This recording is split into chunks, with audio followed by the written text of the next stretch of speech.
మానసిక ఉల్లాసం, శారీరక దృఢత్వం లభిస్తుందని రాష్ట్ర ప్రభుత్వ విప్ వేములవాడ ఎమ్మెల్యే ఆది శ్రీనివాస్ అన్నారు. సిరిసిల్ల ప్రభుత్వ జూనియర్ కళాశాలలో వాలీబాల్ అసోసియేషన్ నిర్వహించిన పోటీల ముగింపు కార్యక్రమంలో ఎమ్మెల్యే ముఖ్య అతిథిగా పాల్గొని బహుమతులు అందజేశారు. క్రీడాకారులకు తన వంతు సహాయ సహకారాలు ఉంటాయని ఎమ్మెల్యే చెప్పారు. సీఎం రేవంత్ రెడ్డి క్రీడలకు పెద్దపీట వేస్తున్నారు. అందులో భాగంగా రాష్ట్రంలో క్రీడా యూనివర్సిటీకి ఏర్పాట్లు జరుగుతున్నాయని ఆది శ్రీనివాస్ చెప్పారు. సిరిసిల్ల జిల్లాను అన్ని రంగాల్లో అభివృద్ధి చేయడానికి తన వంతు కృషి చేస్తానని ఆది శ్రీనివాస్ చెప్పారు.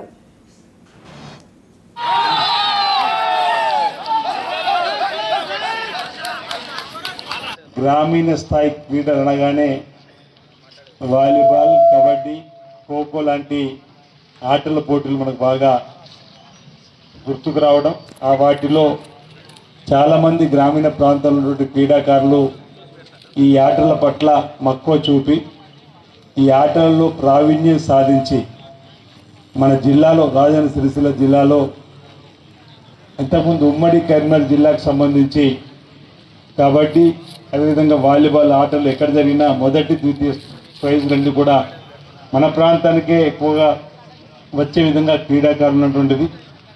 మన రాష్ట్ర స్థాయిలో, జాతీయ స్థాయిలో కూడా ఈ ప్రాంతం నుంచి ఎక్కువగా ఆటల్లో ప్రావీణ్యం సాధించిన వారి సంఖ్య, క్రీడా కోటలు కూడా ఉద్యోగులు ఇంతకుముందు చెప్పినట్టుగా మన ప్రాంతంలోనే క్రీడా అభిమానంతో ముందుకు వచ్చిన వారికి వచ్చినటువంటి సందర్భం కూడా మనం చూసినాం.